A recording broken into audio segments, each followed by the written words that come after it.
Os dois eixos principais do projeto de integração partem do estado de Pernambuco, perto da divisa com a Bahia.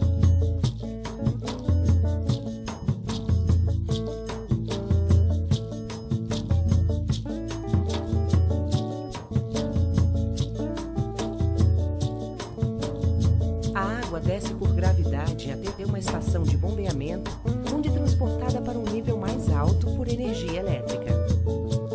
Depois de ser bombeada, a água segue novamente por gravidade, descendo em canais com um declive contínuo de 3%, com uma suave inclinação para baixo. Quando há alguma depressão no terreno, especialmente sobre os vales dos rios, o canal é convertido em um aqueduto que transpõe o vão como uma ponte. Como o canal passa por regiões muito secas, algumas tomadas de água serão criadas no caminho para atender as comunidades vizinhas. Para transpor trechos mais elevados no terreno, o canal é transformado em túnel.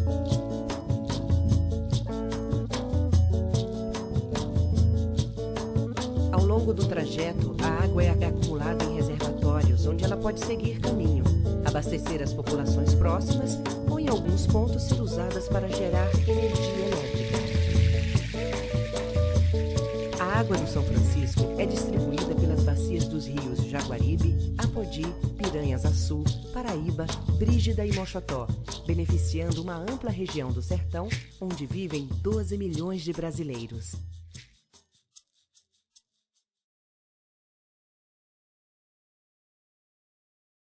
As águas do Rio São Francisco serão desviadas para dois canais que começam em Pernambuco. O eixo norte sai de Cabrobó e vai percorrer 426 quilômetros até São José de Piranhas, na Paraíba. O eixo leste começa em Floresta e terá 287 quilômetros até Monteiro, na Paraíba. A previsão é de levar água a 391 municípios de Pernambuco, Paraíba, Rio Grande do Norte e Ceará.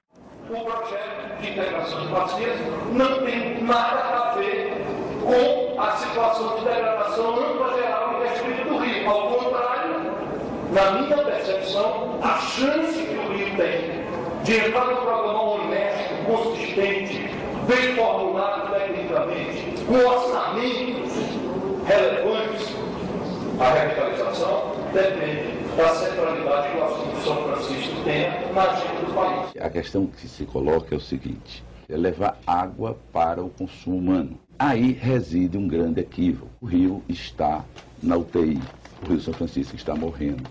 Eu com a palavra, Sarmento.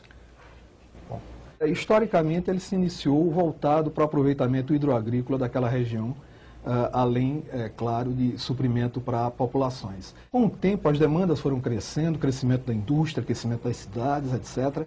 Nós tivemos aí um desequilíbrio hídrico que atingiu, inclusive, as cidades, os centros urbanos daquela região. O projeto do governo só está levando água para os 4 estados dos 10 do semiárido. Não está levando água, basicamente, para o consumo humano, porque água mesmo na residência só vai atender em torno de 500 mil pessoas. Não é preciso ser especialista, engenheiro, ou o que seja, para entender uma coisa óbvia. As cidades crescem, a população aumenta, a indústria cresce, a necessidade de produção de alimentos é maior. Na nossa Aracaju, o que é que ocorre lá? São dois sistemas, inclusive. O outro sistema serve à indústria, que é meritório, é absolutamente meritório. Esse mesmo direito, o governo federal hoje resgata, e é um resgate histórico, para uma população que vive fora de uma região que a natureza privilegia. Os próprios habitantes da Bacia do São Francisco, dos estados que compõem a Bacia do São Francisco, são favoráveis, a grande maioria. A pesquisa realizada por mais de uma instituição mostrou isso. Queremos levar água para 12 milhões de sertanejos. E só pode ser contra quem nunca carregou um pote d'água na cabeça. Só pode ser contra quem não sabe o que é chegar numa cacimba ou num açude, ficar tirando o cocô dos animais, separando os caramujos, para levar água barrenta para casa para beber. Esses que não conhecem isso são contra. Mas quem sabe o que é o sacrifício de ver um cidadão ter uma cabrinha leiteira para dar leite para o seu filho e ver ela morrer esturricada de seca, não pode negar essa água para os brasileiros que moram no semiárido. Não é verdade. Eles fazem uma campanha medonha, que é algo para todos, né? Que vai matar a sede, não sei de quantas pessoas. E a gente na beirada da água não podemos consumir aquela água. E o pessoal, as comunidades por onde o canal passa não podem tirar água. Água é isso mesmo. Tem água presa lá, tem, mas pra gente usar não tem não. Porque até uma vergonha a gente dizer, morar perto de uma barragem dessa, um canal desse aqui, e ser preciso roubar água da CAGES para dar água a um bicho, porque eles não aceitam. É até vergonhoso, né? Essa história da água, né, é uma questão muito complicada, porque pensar no projeto Aldeia de Russas, pensar vai trazer água pra gente. E a gente pensa assim, mas será que vai ser pra gente mesmo? Né? E aí, pelas experiências que já temos, né, aconteceu em Jaguaribara, acontece em Limoeiro, né, está prestes a acontecer em Potiretama e Iracema com a construção da barragem do Figueiredo, né, está acontecendo agora em Russas. E a gente sabe que as famílias, as pessoas que moram próximo do canal, a 20 metros encostado do canal, não tem acesso à água. Se realmente alguma coisa, que a gente tivesse água, que a gente pudesse produzir, realmente a comunidade não estava não aperreada como está hoje, com dificuldades. Esta água está vinculada a manter as empresas do Baixo Jaguaribe. E a água sai do Baixo Jaguaribe, continua, passa pelo Aracati para produzir camarão, também para exportação nas cassiniculturas. Região de manguezal totalmente sendo devastada, lá, região de Apicu, de manguezal totalmente tomada pela cassinicultura. A mancha da cassinicultura, se você vai lá no Google Earth, você vai ver um negócio impressionante, é quase o tamanho da mancha urbana da cidade, certo? De cassinicultura. Totalmente tomando o Rio Jaguaribe. E vai chegar lá no Porto Pecém, região metropolitana de Fortaleza, terminando um ciclo do famoso canal da desintegração. Após buscar conhecer o projeto de transposição, e fizemos isso com muito cuidado, ouvindo o ministro Ciro Gomes na época, ouvimos técnicos do Ministério da Integração, o Ministério Público Federal reuniu todos os promotores e procuradores da República e os técnicos do Ministério Público tiveram uma análise crítica sobre os estudos de impacto ambiental apresentados no projeto. Água para fora da bacia é possível? É. Em que casos a deliberação 18 do Comitê de Bacia do São Francisco, com base na disponibilidade hídrica do São Francisco, decidiu apenas para consumo humano e animal, comprovada escassez. E aí, ministro, põe a mão no fogo por esse projeto? É absolutamente a favor? Claro, eu sou absolutamente a favor. Esse projeto evoluiu muito. Esse projeto, eu tenho dito permanentemente, ele beneficia milhões de brasileiros e não prejudica sequer algum. Estamos exatamente implementando um amplo projeto de revitalização do rio, que inclui saneamento básico, recuperação das matas ciliares, a dragagem do rio para viabilização da hidrovia do São Francisco. Identificamos 19 pontos críticos ao longo do Rio São Francisco para com modernas técnicas de biotecnologias testadas em outros países do mundo e outras circunstâncias como tal. Recuperar as margens do rio. É um amplo projeto de recuperação do Rio São Francisco. Esse projeto foi extremamente estudado. E a reforma agrária que ele perguntou? A questão da reforma agrária, ela entra por outro viés. Nós estamos, por enquanto, naquela área de domínio, tirando as pessoas dali, montando agrovilas e não entra nessa questão o impedimento da reforma agrária com desapropriação para instalação daqueles chamados, vamos dizer, sem terra nessas áreas. Não é essa a ideia que está colocada. Por isso, eu queria, Gedel, agradecer o ritmo das obras. Dizer aos companheiros prefeitos que, se tiverem projetos para apresentar, apresentem. Porque durante muitos séculos, essa região foi totalmente esquecida. Essa região foi totalmente esquecida. O problema que assola essa realidade, ele não é de natureza nem ambiental e nem da população que aí vive. Ele é, sobretudo, de natureza política. Ele é a expressão do atual e do histórico modelo de desenvolvimento que foi implementado em toda a região semiárida, que gerou, e todos vocês sabem, uma concentração brutal do acesso à terra e, associado a ela, uma concentração brutal do acesso à água. Estou percebendo que a obra vai ser inaugurada definitivamente em 2012, a não ser que aconteça um dilúvio, qualquer coisa. Mas está previsto a gente inaugurar definitivamente a obra até 2012, o que será a redenção da região mais sofrida do Nordeste brasileiro, e o povo do Nordeste vai poder decidir a utilização dessa água. A participação popular foi furtada, porque, na verdade, a audiência pública convocada foi toda para as capitais e não para o povo da bacia, onde era o povo que realmente teria influência direta do projeto. Por isso que o povo se rebelou na audiência pública das capitais. Estou percebendo que a obra vai ser inaugurada definitivamente em 2012, a não ser que aconteça um dilúvio, qualquer coisa. Não é verdade. Você sabe por que a transposição foi um vexame, está sendo um vexame? Por falta de projeto, por falta de planificação. O ministro reconstruiu todas as condições para a obra poder deslanchar sem problema. Qual era o maior problema? É justamente a falta de projetos executivos. E como é que está o andamento desta obra? Está encerrado? E agora nós temos uma clara perspectiva de fazer com que essa obra entre em regime de cruzeiro.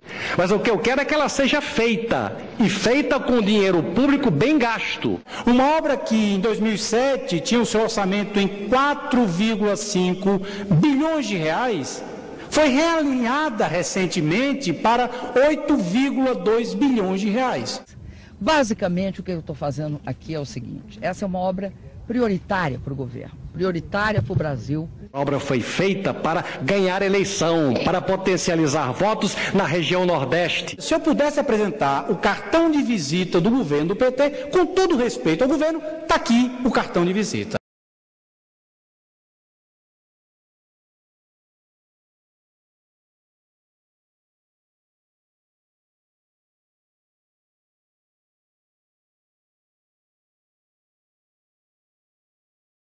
Aos poucos, os dois canais que vão levar água do São Francisco para os estados do Ceará e Paraíba tomam forma em meio à Caatinga. 3.900 homens trabalham hoje na abertura e concretagem das valas gigantes, cuja extensão total chega a 700 quilômetros. O ritmo já foi bem mais intenso. No pico das obras, 9.000 operários trabalhavam na transposição. Mas esse número caiu para mais da metade, depois que alguns trechos tiveram que parar as máquinas.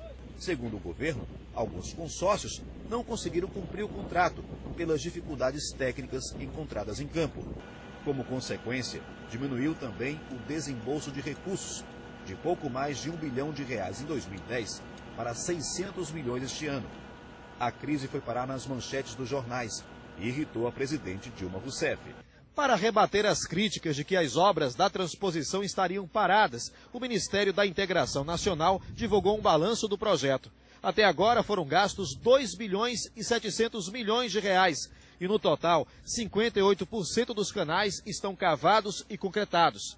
Mas o ministro Fernando Bezerra Coelho admitiu o atraso em alguns trechos. É uma obra que enfrenta dificuldades, até porque quando fomos a campo para executar a obra, a realidade de campo se colocou muito distante das realidades do projeto básico. Para mostrar a determinação do governo em assumir as rédeas da transposição, o ministro subiu no caminhão gigante, capaz de carregar até 120 toneladas, e fez manobras pelo canteiro. Segundo Fernando Bezerra Coelho, os lotes com problemas passarão por uma nova licitação e o preço total da obra deve ser reajustado em 36%. Chegando a 6 bilhões e 900 milhões de reais.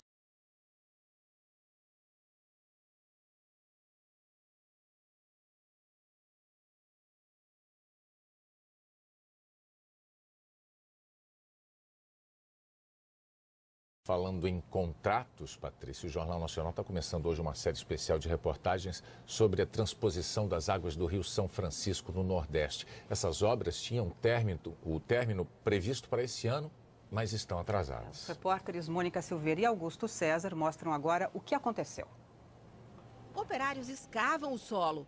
A obra da transposição começou em agosto de 2007, com um investimento previsto de quase 7 bilhões de reais. A ideia é levar água a 12 milhões de pessoas em Pernambuco, na Paraíba, no Rio Grande do Norte e no Ceará. A movimentação encheu de esperança o povo das cidades da região. Vai melhorar mais ainda as coisas, que vai vir mais empresas, vai vir o desenvolvimento mais ainda, né?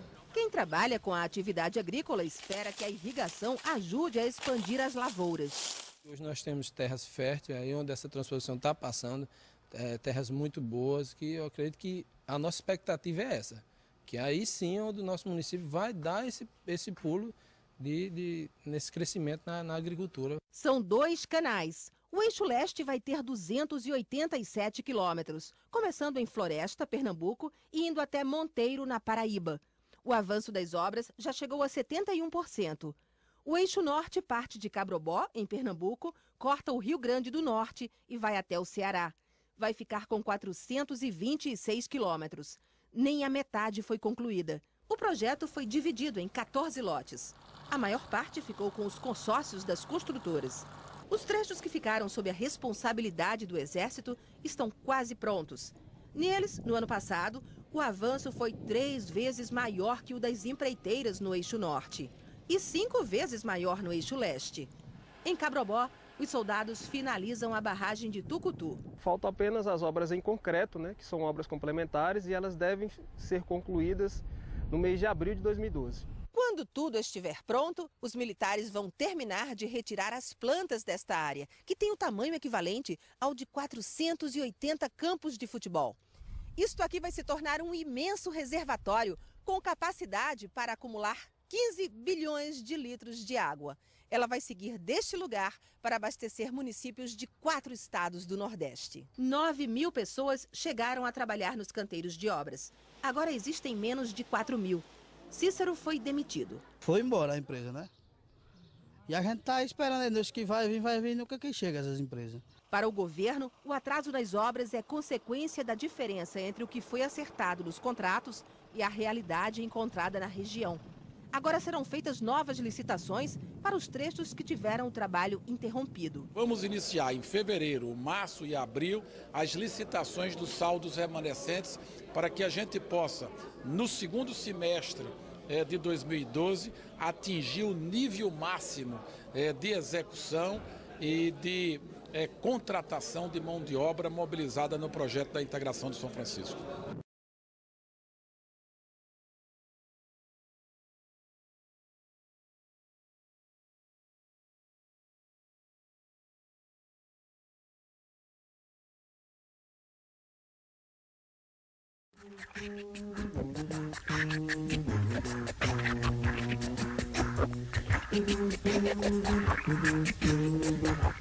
A transposição do São Francisco é dividida em 2 obras.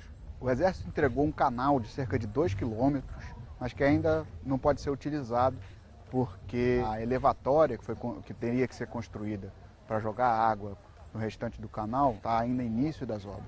Então o Exército está hoje aqui concluindo a sua ação, que foi esse canal de captação.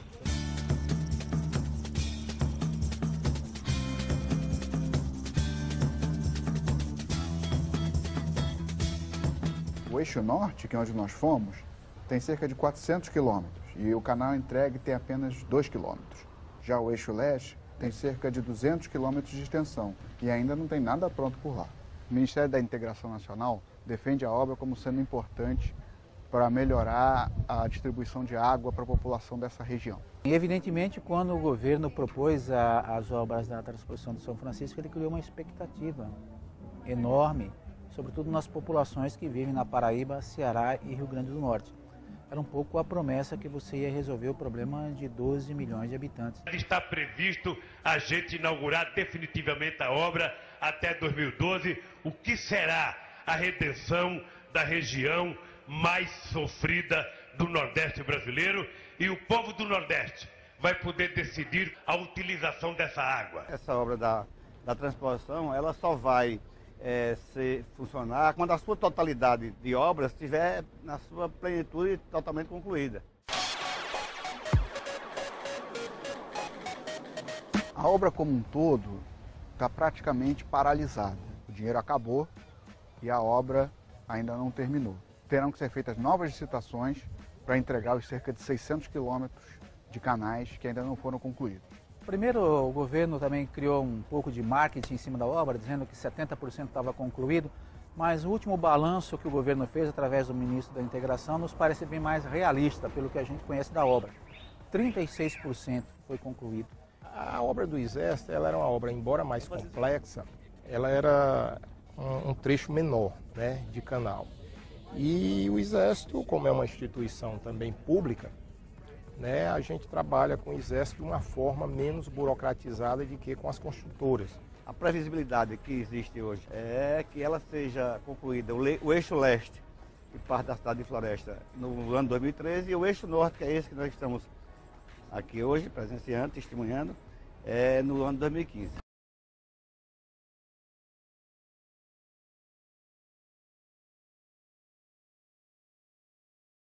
Canteiros de uma obra bilionária iniciada há 5 anos para levar água ao semiárido nordestino estão abandonados. A repórter Mônica Silveira mostra que o atraso na transposição do Rio São Francisco é visto com tristeza por quem enfrenta a pior seca dos últimos anos na região. Outro dia de sol implacável. Os sertanejos quase não conseguem sustentar a esperança que invadiu o coração deles 5 anos atrás. Eu não tenho essa esperança dessa água chegar aqui não um dia. A obra para salvar 12 milhões de nordestinos da falta de chuva começou em agosto de 2007. Pela previsão inicial, até o fim de 2012, a transposição estaria concluída e levaria a água do São Francisco a municípios de 4 estados, por 2 canais de concreto chamados de Eixo Norte e Eixo Leste.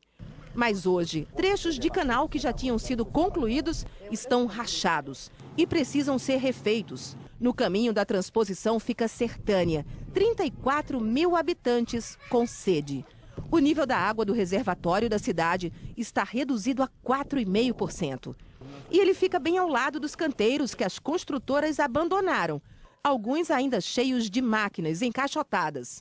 As empresas também deixaram para trás quilômetros de buracos escavados na terra onde o mato já cresceu. O Ministério da Integração alega que as obras são muito mais complexas do que o imaginado no projeto inicial e que até agora, na média, avançaram 43%. Segundo o governo, algumas construtoras encontraram custos bem mais altos do que os previstos. Já em trechos construídos pelo Exército no município de Floresta, os trabalhos estão praticamente concluídos. A obra avança sobre o lago de Itaparica para alcançar a parte mais profunda do reservatório.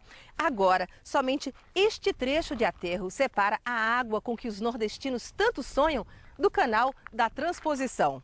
Logo adiante, operários constroem uma das estações de bombeamento necessárias para vencer os desníveis do solo. A barragem de Areias, que faz parte da transposição, está quase pronta, mas a estiagem não ajuda. Era a água que restava para os animais. Hoje eles vêm, não encontram nada e voltam para dentro do mato. Só o que há aqui agora é um poço cheio de lama, onde os peixes lutam pela vida. O replantio das mudas para substituir as plantas nativas arrancadas pelas máquinas não vingou. A seca não poupa nada. E ela nunca pareceu tão cruel quanto agora, no mesmo cenário de uma obra orçada em mais de 8 bilhões de reais, por onde ainda não escorreu uma gota d'água sequer. A gente se sente frustrado porque é muito dinheiro público investido e as obras tudo abandonadas e paradas. Agora a gente está com dúvida, porque o descaso que está muito grande, a gente fica com o pé atrás. Agora a gente não dá mais para confiar. O Ministério da Integração Nacional declarou que vai realizar novas licitações ainda este ano e que a meta é concluir a transposição do Rio São Francisco em 2015.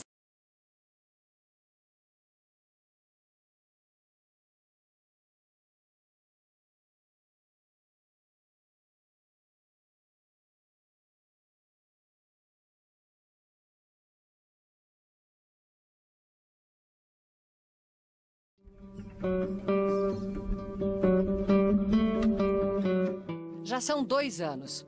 A estação das chuvas chega, as nuvens se formam, mas não deixam cair uma gota d'água.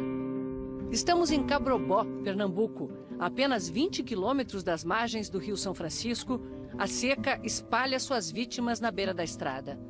O gado morto se incorporou à paisagem, num tempo em que só os urubus conhecem fartura. Na fazenda, o homem de 90 anos está sozinho. Chama o filho que saiu para cuidar do gado. Ele chega rasgado, desgrenhado e revoltado. Não tenho tempo de sair daqui para pedir socorro ao povo. 3 vacas caídas aí, eu só porque eu saí. Dono de 270 hectares de caatinga, seu Avenor é considerado rico demais para ter aposentadoria rural. Durante meses comprou comida para o gado, mas o dinheiro acabou. Se a senhora quiser ver como é que ir nadar um jeito, caminha atrás de eu ali, que a senhora viu o que eu estava fazendo. Ele prepara o único alimento que resiste a 20 meses de seca, o xique-xique. Os galhos vão para o fogo tempo suficiente para queimar os espinhos, mas não demais, para não consumir a água que o cactus armazena. Os bichos famintos disputam os galhos ainda quentes. Quanto é que vale hoje uma cabeça de gado desse? Isso aí não tem preço não, porque desde logo não, tá magra, vai levar para lá, não tem de comer para dar. Aí querem dar o quê? Aí 100 conto, 150. Numa cabeça de gado? Sim. E um gado gordo o senhor vende por quanto? Uma res grande dessa aí, gorda, é 1.000 e tantos conto. 1/3 do rebanho morreu. A água acabou e o caminhão-pipa custa R$150. A apenas 2 quilômetros dali, um canal seco é a lembrança da obra que deveria estar ajudando a enfrentar a seca. A transposição do São Francisco, o velho Chico, que corta o sertão de Minas a Alagoas. 2 canais com mais de 500 quilômetros para levar a água para 5 estados, passando pelas regiões mais secas do Brasil. A transposição do São Francisco sempre foi polêmica. Os grupos que se organizaram contra argumentam que ela põe em perigo o Rio São Francisco, não resolve o problema da seca e só está sendo feita para irrigar as terras dos ricos. Com a obra pronta, saberemos quem tem razão. Só que ela deveria ter sido concluída no final do ano passado e ainda encontramos trechos em que as obras estão assim abandonadas. E o sertanejo ainda vai ter que esperar 3 anos para ver a água correndo por esses canais. Além disso, nesse período, o custo disparou. Começou em 4 bilhões e 700 milhões de reais e já chega a 8 bilhões e 200 milhões de reais, um aumento de 80%. Durante 5 dias, percorremos 1.200 quilômetros ao longo do eixo norte, passando por 3 estados. O senhor acha que vai chegar aqui? Não, eu não posso dizer que não vai chegar. Agora, num momento eu olho e não vejo como é que essa água vem, como é que vem uma perna d'água para aqui, né? Em Cabrobó, o canal chega pertinho do rio, mas não está ligado a ele. A obra para permitir a captação da água ainda nem começou. Ao lado, o início da construção de uma estação elevatória. É só uma amostra da colcha de retalhos que é a obra da transposição. 43% estão prontos, mas em pedaços que não se conectam. Nem uma gota d'água passa pelos canais. O canteiro de obras mais ativo fica em Salgueiro, Pernambuco. Aqui está sendo construído um grande reservatório de onde a água vai ser bombeada para o ponto mais alto da transposição. Lá em cima, a água vai passar 180 metros acima do leito do São Francisco. Dali em diante, só com a força da gravidade, vai percorrer mais de 100 quilômetros. Foi esse o cenário que o ministro da Integração Nacional, Fernando Bezerra, escolheu para dar entrevista. Ministro, por que essa obra ficou tão mais cara, quase dobrou de preço e atrasou tanto? O projeto básico foi concluído em 2001. Esse projeto básico serviu de base para as licitações e os projetos executivos foram desenvolvidos ao longo da obra e ocorreu uma grande discrepância entre o projeto básico e o projeto executivo da realidade encontrada em campo. O projeto básico foi feito ainda no governo Fernando Henrique Cardoso. Quando as obras começaram, em 2007, não foi revisado ou atualizado. Projeto mal feito é a causa mais frequente de atrasos de obras públicas no Brasil. A empreiteira ganha licitação e, ao começar as obras, descobre que tem mais trabalho e com custos diferentes do que o previsto. Ministro, mas o projeto básico não deveria ser mais detalhado do que é? A legislação não define regras muito claras para esse projeto básico. Se cumpriu toda a legislação. Só que é preciso lembrar que essa é uma obra de engenharia muito complexa. A lei de licitações e contrato é muito clara. E ela, se você verificar lá no artigo 6º, ela tem vários incisos detalhando o projeto básico, que é exatamente para ele ser um projeto detalhado. Então, quando você bota uma licitação na rua com um projeto básico mal feito, deficiente e sem planejamento, o resultado é a obra paralisada. São obras mal feitas, com má qualidade e sem o resultado esperado pela população. Um exemplo de prejuízo provocado pela falta de um bom projeto executivo é quando é preciso fazer o deslocamento de imensas quantidades de terra.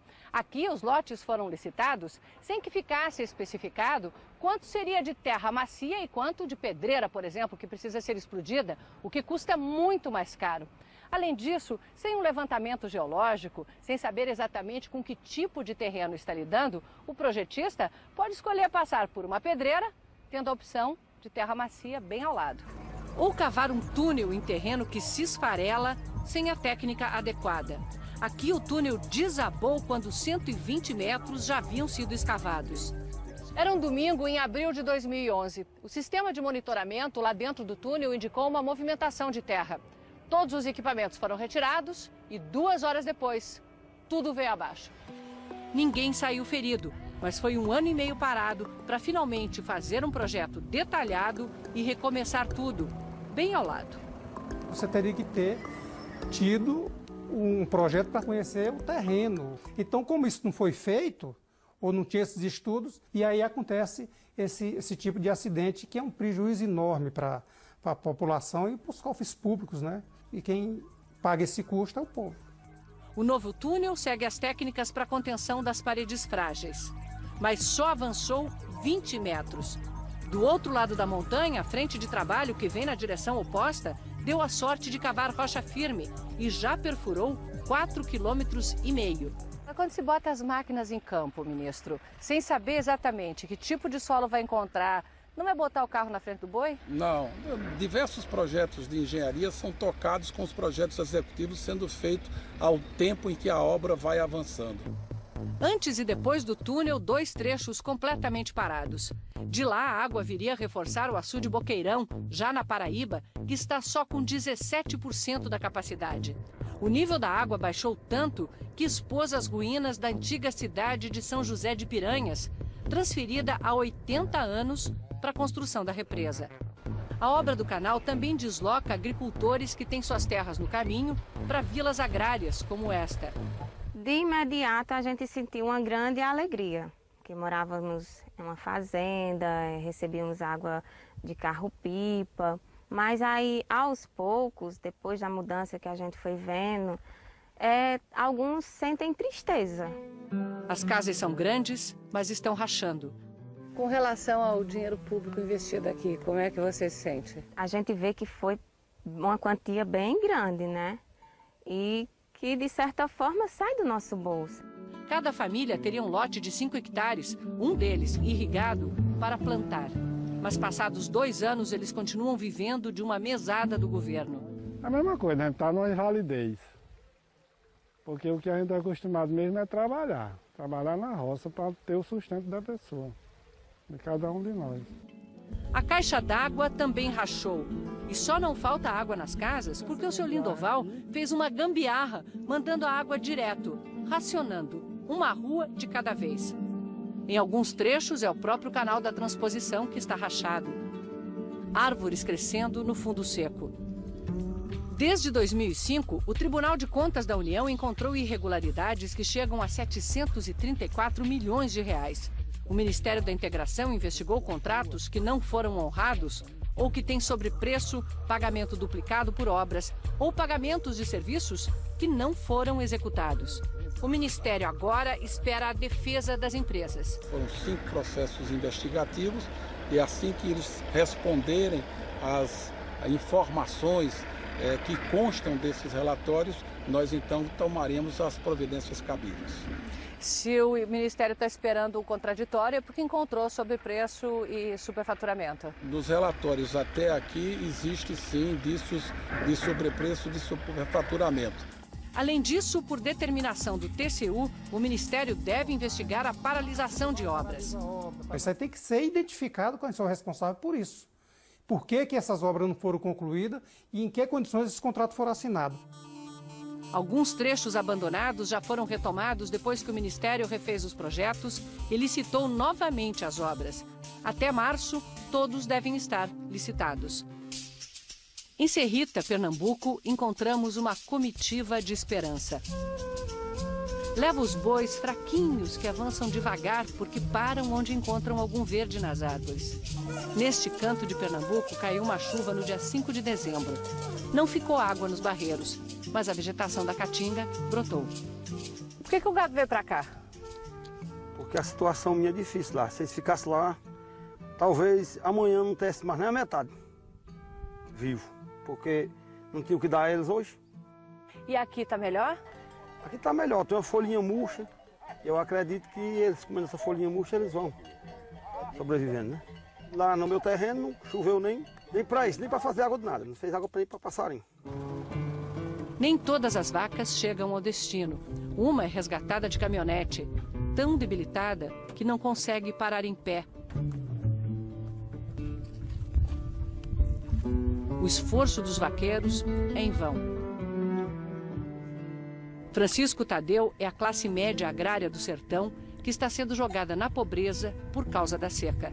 A maioria das famílias tem cisternas que garantem água para beber. E só. Quando foi que começou a morrer o gado? A primeira começou a morrer da seca no Natal de 2011. 13 meses depois, já se foram 60. O Conselho Nacional de Pecuária de Corte estima que o Nordeste perdeu 12 milhões de cabeças de gado por causa da seca. Metade morreu e a outra metade foi abatida antes da hora ou mandada para outras regiões. Essas vacas aqui é uma das melhores vacas de leite que eu já possuí. Isso dá uma tristeza tão grande. Essa vaca aqui mesmo, quando ela estava morrendo, quando ela estava assim morrendo, eu olhei assim para ela, assim, os olhos dela corriam água. A gente olhava assim para ela, é como se ela estivesse se despedindo.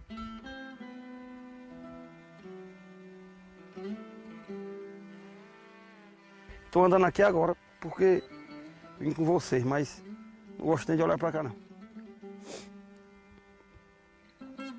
Eu não olho para uma situação dessa.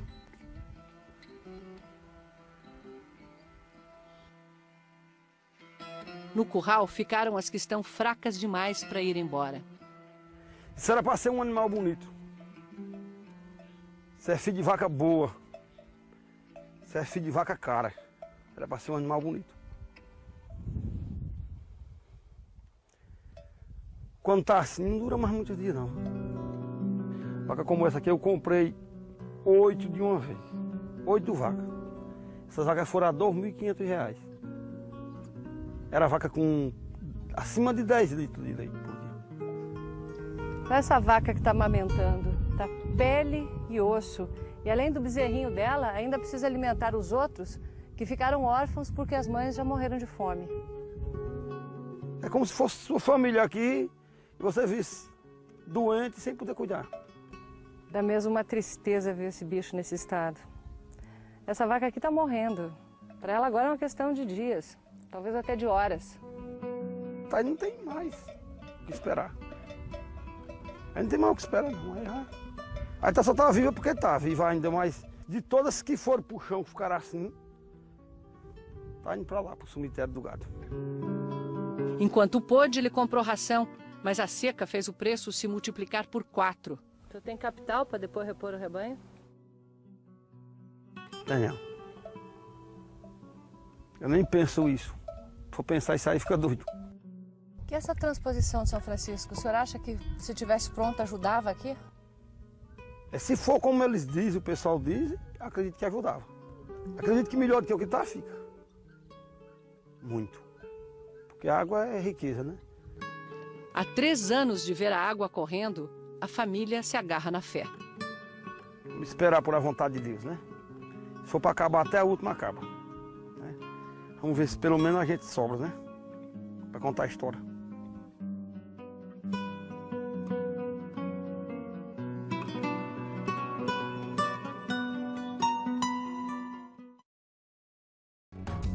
Bonança demais, chuva não tem mais, roubo demais, política demais, tristeza demais, interesse tem demais. Bonança demais, fome demais, falta demais, promessa demais, seca demais, chuva não tem mais, ganância demais, chuva tem mais.